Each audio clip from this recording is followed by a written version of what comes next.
Look at this thing.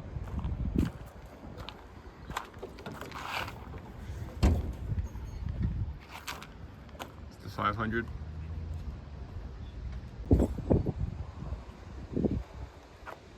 Even like this, it's a good looking car.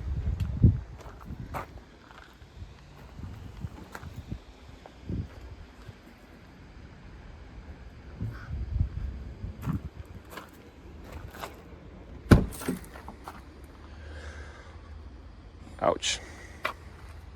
Somebody's been through it. Somebody's already trashed it. Center console's in pieces. Dome lights broken apart. I haven't seen one of these in the junkyards yet. The coupe. So I don't know what's valuable. But damn, this is a cool car. This is a really cool car. You can just tell like the quality of the interior, especially when you compare this. This is a W140 or a C140 chassis. The last Mercedes designed by Bruno Sacco, I think, who kind of is the head designer that took Mercedes through the 80s and the 90s, back when they were awesome.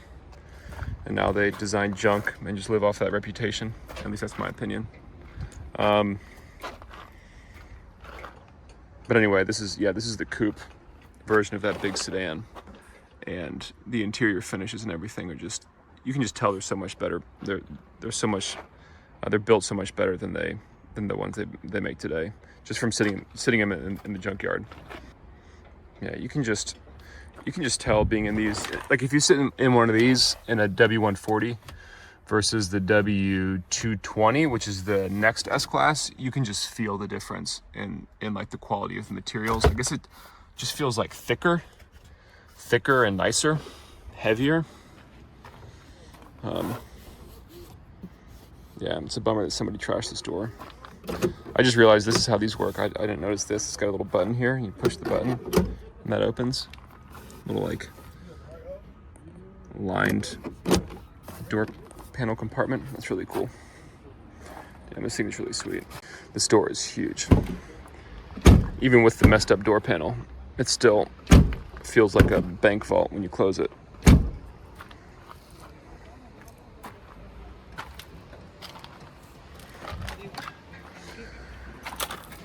All right, I don't know much about these V8s.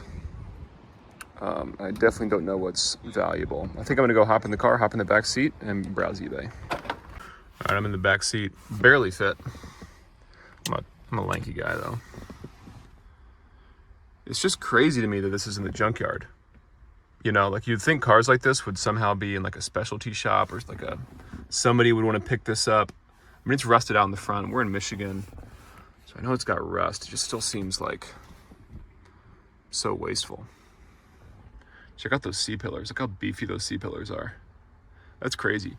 I didn't even, that was one piece. It goes all the way up to the A-pillar over there. That's wild. That seat cushion is out. This is one of the vacuum pumps, because I think all these doors are vacuum actuated. This might be like soft close and stuff. I know the lock actuators, I think, in these cars are operated by vacuum, which is kind of a crazy system. I saw another one of those pumps in the back. I know in the sedans, these are in the back left. I might pull that. But turn this guy. He's like, look at that. Check the attention to detail in the back here. How does this work? Does that move at all? I guess not. But like, what a cool design. Like back, this is a 96, I think. Maybe a 93. But like, this was just like a very German interior. Like, it's just nice and simple and overbuilt. You go sit in like a mid-2000s Mercedes and it does not feel like this. Oh, look at this guy in the middle. The switches for the rear headrest that go up and down so they don't obstruct your view. That's really cool. And then the rear window switch. Damn. This guy's still in good shape. Oh, that's nice. It's like some kind of felt lining, but it feels good. So I figure a lot of these don't really get a lot of use in the back seat. So I don't really know if that's going to be a valuable thing to pull, because probably any coupe like this is still on the road is going to have a pretty good back seat already, but I'll still check it out. I know those dome lights can be worth money if they're in good shape. I think I'm going to pull those center vents and that little, this is like this thing, how do you open it? There we go. That held some kind of like radio, I think. But I think this little storage compartment sells on eBay sometimes. But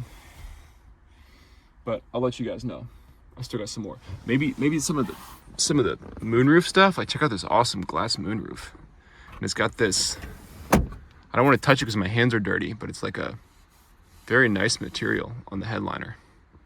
And it lets some light in. Is that like some vents? Just to let some light in, I guess? I don't know what that's for. But it is cool. This just makes me want to get on Facebook Marketplace and find one of these. Okay, so I've decided to remove a few things. I've got this is where the phone goes, like the phone compartment. I got that out. I got the center vent out, which I've seen sell on eBay. I'm not really sure. I'll probably, if they want to charge me more than like $10 for that, I probably won't take it. But now I've got these switches to look at, and so these are the vents that come, I'm assuming, from the blower motor and everything. But look how it's like a big vent that opens up when you move these. And I was just thinking it'd be cool to get a video of that, because it's so much cooler than on new cars. Like, everything in this thing is so overbuilt. You've got this vent. It's like big gasket that goes in between here and the vent. This vent weighs like twice as much as the BMW equivalent. Which is probably why all these fins and everything are still intact and still move. But this is just like such a better system than new cars. Like, it really is true that they don't build them like they used to. All right, so I was just talking about how awesome this car is, and I had to pop open the glove box to get at a screw that holds those switches in. And look at this little baby glove box with a cup holder. First, I don't know what cup's gonna fit here because it's right, it's right there, like a whiskey glass or something. Like, I don't know what they were thinking. And then it's got, I don't know what that is. Like, it's a card holder or something. I have no idea. And then like a pen holder right here, I think. So, like, what a cool, well thought out glove box. That's awesome. All right, so I'm walking out. I'm leaving that C140. And here's like an example of why I think the Mercedes the generation after are just so much worse. You can just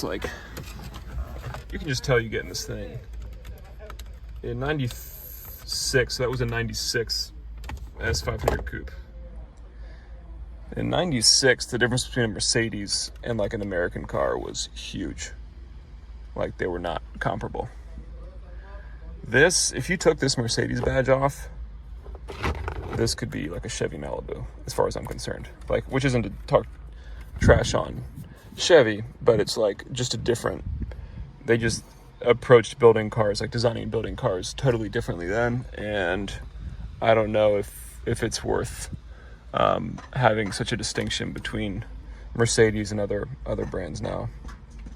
All right, this is what we got. This Junkyard is really cheap still. So I got a lot of stuff that otherwise I probably would not have gotten. So you can see a lot of like interior switches and vents. The dome light in the top right I know is worth taking. The visors I've seen selling for a lot on eBay. And then on the left we've got the two vacuum pumps or vacuum actuators that control everything on the interior of the car, like the seat switches and everything. We got a fog light, and then the top middle, those are two tow hook covers for the bumper. So you remove those when you want to access the tow hooks. So I grabbed those. All right, it's been a bit since I bought those parts, since I was at the yard. So some of them have sold on eBay. I'm away for the summer, so I don't have my spreadsheet that has the details of what I actually spent. This is one of the cheaper yards that I go to in Detroit. So I'm just going to say that these parts were $10 each, just to make it easy. Because that's going to affect what I donate to St. Jude's, I'm going to maybe come back and change that later. And if you're not aware, I sell these parts on eBay, and then 20% of the pre-tax sales I donate. So we're gonna go through what I've sold so far, which for this car is a lot.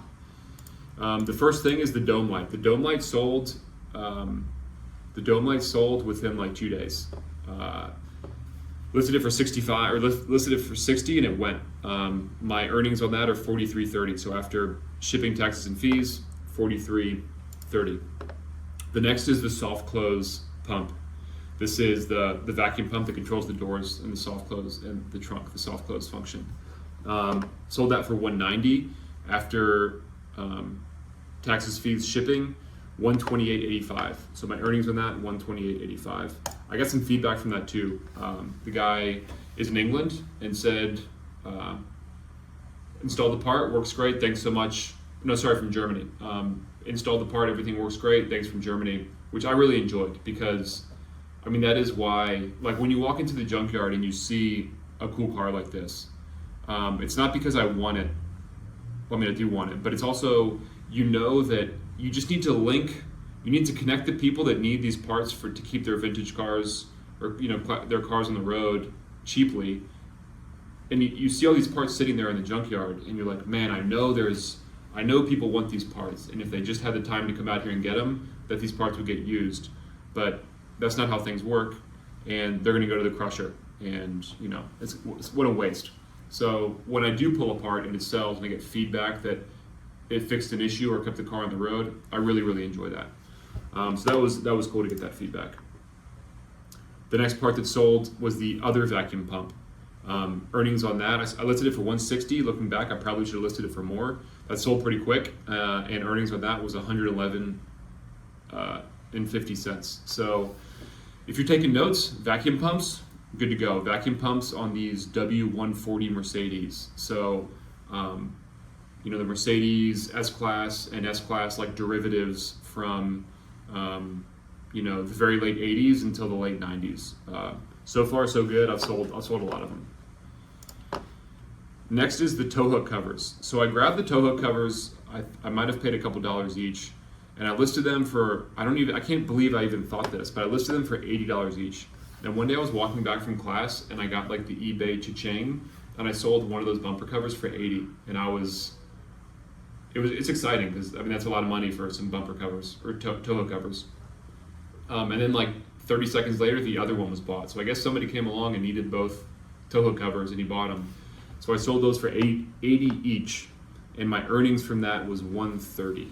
So a lot of transaction fees on that, and a little bit of shipping, but still $130 walking away for those tow hook covers is solid, very solid.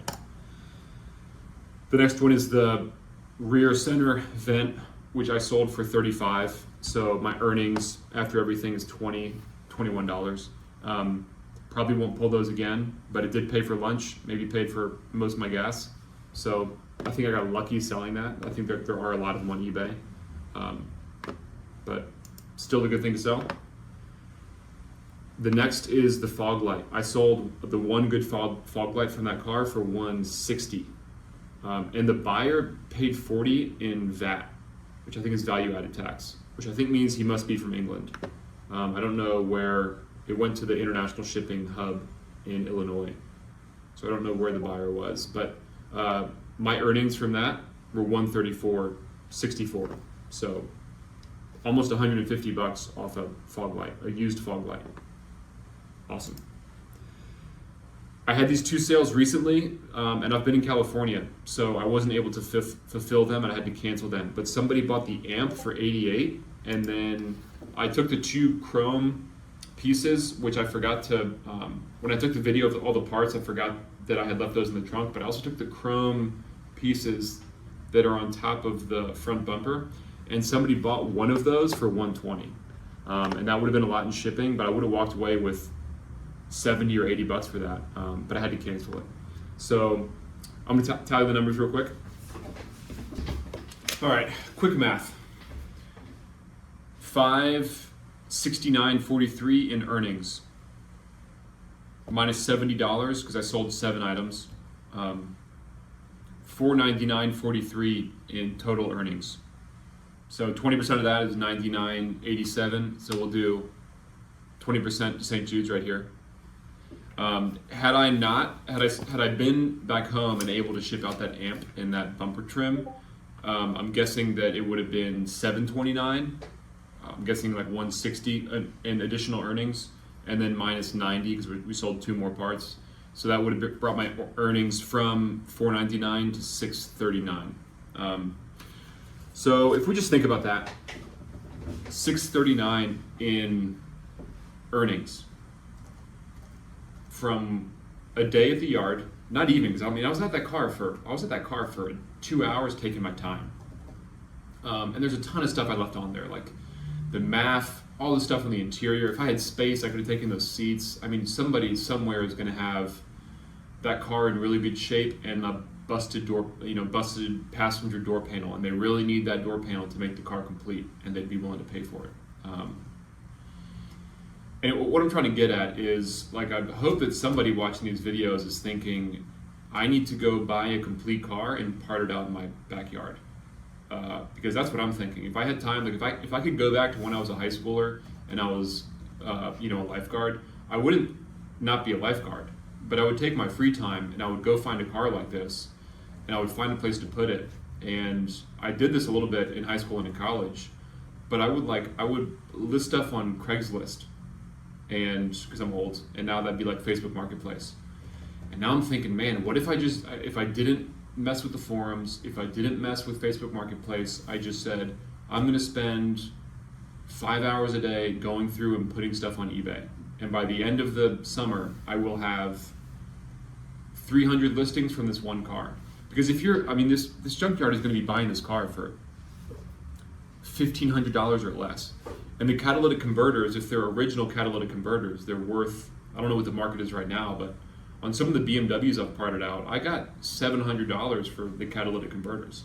So if you buy a car for around $1,000, this Rust Bucket, Michigan, you make $700 in the cats immediately, and then start going through stuff. I mean, I made, if I would have fulfilled those 2 items, I would have made $640 in earnings from that pile of parts that I took the video of. That was like 12 parts. There's so much more left to the car. Just think about how much just buying the whole car and taking your time. I really feel like eBay is the way to go.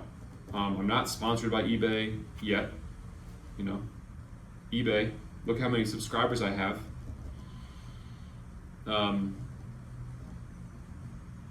But I enjoy doing this. It would be really cool if people saw me doing this that are younger and that have time, and they thought this was something fun that they could experiment with. Because if we had, junkyards are cool, but they're wasteful. A lot of good parts get crushed. It'd be cool to have like a couple thousand people that are taking these rare enthusiast cars and parting them out, and it would make them money. It would make the cars cheaper to maintain because prices would come down obviously if there's more of them online. Just fun stuff to think about. I really like the idea of being resourceful and keeping cool cars on the road. Because spoiler alert, for my next huge video, I did, after crawling around all these junkyards looking at Mercedes, I did end up finding a pretty cool old Mercedes. And as you can tell from this Mercedes key that is welded onto a Toyota key, it's a cream puff. But hope you guys enjoyed the video. I've let this one go on a little bit, I'm rambling, but really cool car. Again, like walking away, I'm thinking I need to buy a plot of land and just get every cool car within 200 miles and just start putting stuff on eBay. But I don't have time or space or money, so On to the next one.